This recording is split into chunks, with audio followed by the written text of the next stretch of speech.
Tired of juggling messy spreadsheets and unreliable timers for your team's time tracking?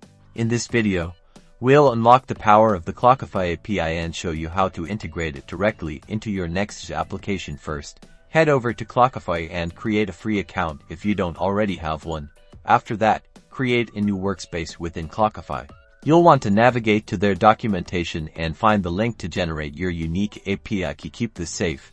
You'll need it shortly with your workspace and API key setup. It's time to start building our Next.js application. Let's begin by creating a new Next.js project using Create Next App. Once the project is initialized, install the Axios library for making HTTP requests to the Clockify API. Now create a new and local file and store your Clockify API key as an environment variable. This keeps your key secure. Within your Next component, use Axios to make a GET request to the Clockify API endpoint for retrieving time entries. Remember to include your API key in the request headers. Parse the JSON response and display the time entry data in your component. Format the data for clear presentation. Consider adding features like filtering by date, project, or user. Congratulations! You've successfully integrated the Clockify API into your Next.js application. Now you can customize time tracking like a pro.